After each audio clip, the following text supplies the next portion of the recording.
पहली बार इतने सारे एक साथ कला अध्यापक पहली बार देखने को मिले हैं।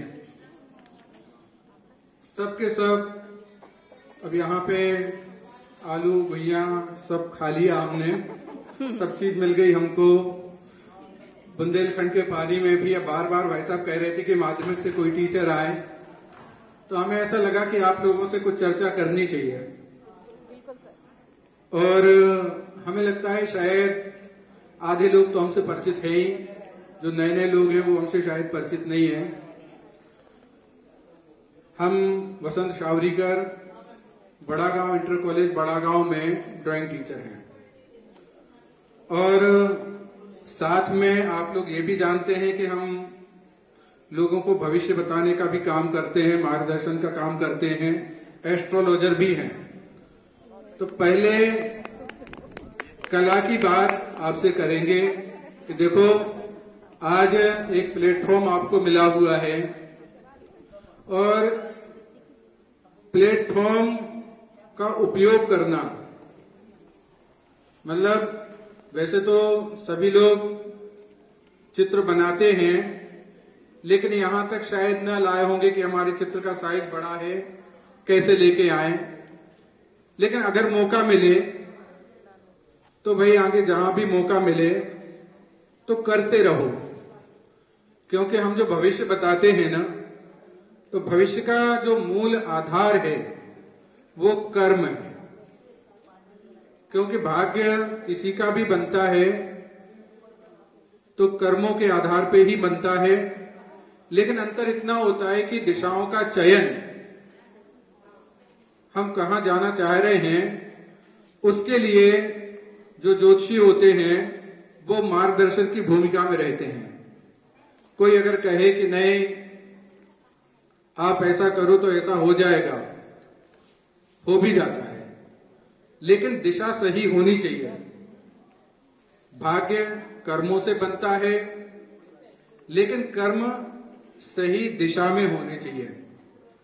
जैसे आपको अगर झांसी जाना है तो बस या वाहन भी झांसी का ही होना चाहिए। अगर मऊरानीपुर की बस में बैठ गए तो फिर पहुंच नहीं पाओगे, और अगर घूम के पहुंचोगे तो तब ओवरएज हो जाओगे। समझ में आया ना? तो आज हम एक बात कहेंगे। अभी अपन लोगों ने एक नया साल मनाया है, 1 तारीख को, इसी महीने में मनाया है, और वो साल रात के अंधेरे में 12 बजे पार्टी से चालू हुआ था, और 1 साल अपन फिर मनाएंगे चैत्र के महीने में, जो सूर्योदय के साथ, धार्मिक आस्थाओं के साथ, पूजा पाठ के साथ शुरू होगा। और उसमें और इसमें अंतर ये है, देखो महीने तो 12 ही होते हैं, उसमें भी 12 होते हैं और इसमें भी 12 होते हैं, कहीं 13 महीने नहीं होते हैं। लेकिन ये जो महीनों की खोज है, ये जो दिनों की खोज है, इन सबका एक व्यवस्थित जो आकलन है, वो भारतीय जो ऋषि मुनि थे, वो उस समय के बहुत बड़े वैज्ञानिक थे, उन्होंने किया। जैसे उनको पता था कि जो पूरी धरती है, पूरा ब्रह्मांड है, ये 360 डिग्री में समाहित है, ठीक है ना? तो उनको 12 महीने बनाने थे। भाई समय को बांधने के लिए या समय का आकलन करने के लिए कोई न कोई एक मापन चाहिए ना। तो सबसे पहले उन्होंने 360 डिग्री का एक साल मान लिया। उसके बाद फिर उसको 6-6 महीनों में डिवाइड कर दिया। तो 6 महीने में एक हो गया उत्तरायण और एक हो गया दक्षिणायन, 2 भाग हो गए ना। इसके बाद भी ये भी कालखंड एक बहुत लंबा था, तो उन्होंने 6 ऋतुओं का निर्माण किया जो मौसम के ऊपर आधारित थी। तो 2-2 महीनों की एक ऋतु तैयार हो गई ना। लेकिन उतना भी कालखंड बहुत ज्यादा था, तो उन्होंने एक एक महीने का मतलब ये है कि अगर 360 डिग्री का अपना वर्ष है तो 30-30 डिग्री का एक एक महीना उन्होंने तैयार कर दिया। यानी एक महीना जो आपका होता है भारतीय महीना वो 30 डिग्री का होता है और एक महीने में 30 तिथि होती है, यानी 30 दिन का ही महीना होता है। और ये 30 दिन 15 दिन कृष्ण पक्ष के रहते हैं और 15 दिन शुक्ल पक्ष के रहते हैं। तो इस तरीके से महीने का भी निर्माण हो गया, 1 से लेकर 15 तिथियों का निर्माण हो गया। लेकिन ये कालखंड भी ज्यादा है तो इसलिए फिर दिनों का निर्माण हुआ। जो महीनों का निर्माण हुआ तो पूर्णिमा के दिन जो नक्षत्र होता है वहां से उस महीने का नामकरण चालू होता है। और जब दिन का निर्माण करना था तो उनके लिए भी नाम देना था 7 दिन। तो वो 7 दिनों का जो निर्माण किया उन ऋषि मुनियों ने वो ग्रह नक्षत्रों के आधार पे किया, क्योंकि नक्षत्र कितने थे? 7। जैसे अपन कहते हैं ना, सोमवार, मंगलवार, बुधवार, गुरुवार, शुक्रवार और शनिवार और रविवार। तो सूर्य, चंद्र, मंगल, बुध, बृहस्पति, शुक्र, शनिचर ये सारे ग्रह हैं और इनके 7 ही ग्रह हैं। और रही बात राहु केतु की, तो राहु केतु को ग्रहों में नहीं माना जाता, क्योंकि कहते हैं ये छाया ग्रह हैं। तो यहां तक का आकलन कर लिया, फिर भी कालखंड ज्यादा था तो तिथि के आधे भाग को उन्होंने निर्धारित किया। एक तिथि 12 डिग्री की होती है और 6 डिग्री का करण होता है।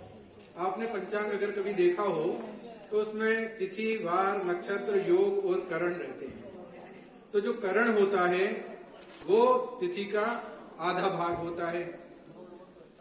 अब लोग बात कहते हैं, हमारे बहुत सारे वैज्ञानिक मित्र कहते हैं कि पहले के लोगों को ज्ञान नहीं था।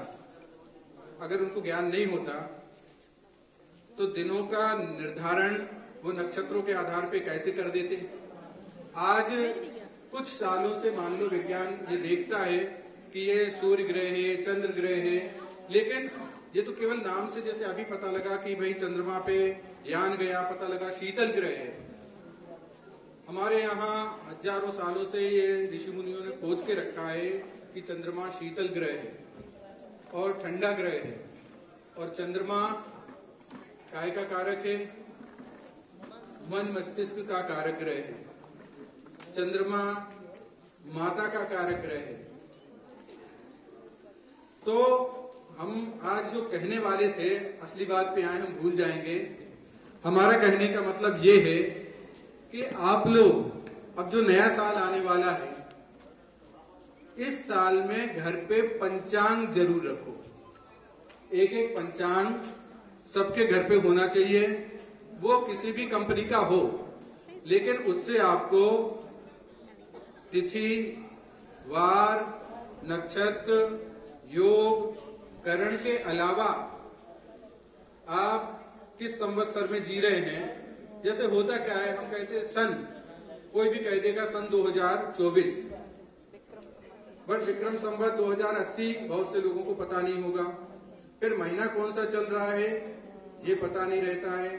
तो ये सब चीजें पंचांग में अपने को जरूर मिलेंगी। और आप लोग अगर घर पे पंचांग रखोगे तो हो सकता है, हम चाहते हैं कि आपकी जो आने वाली पीढ़ी है वो चंद्रमा पे पहुंचे, सूर्य पे पहुंचे, मंगल पे पहुंचे और जितनी तरक्की कर सकता है करे।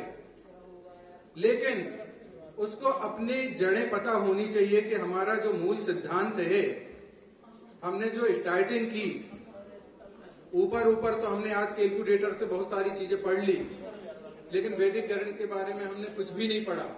और पहले क्या होता था, लोग बहुत उंगलियों के ऊपर बहुत सारी चीजें जान लेते थे। और बहुत लोगों को छोड़ो, आप लोग छोटे हो गए, हम लोग छोटे थे जब फोन नए नए आए थे।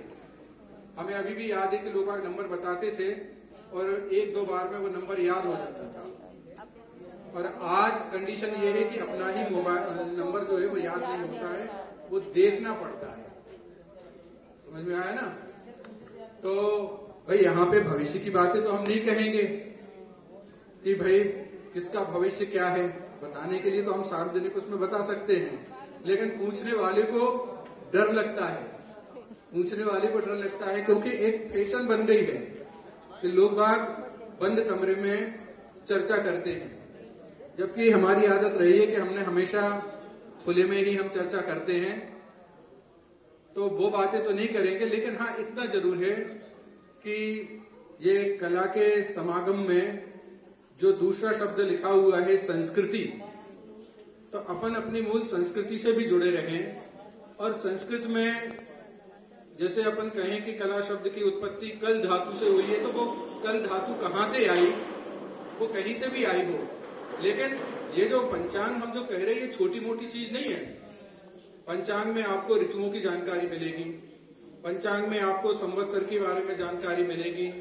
अगर आपको किसी का शादी ब्याह करना हो, पंडित जी के पास जाते हो आप लोग, पंडित जी को टाइम नहीं है, तो आप मुहूर्त भी उसमें देख सकते हो, सब लिखे रहते हैं कि भाई कौन सा मुहूर्त कब है और कब आप अच्छा काम कर सकते हो।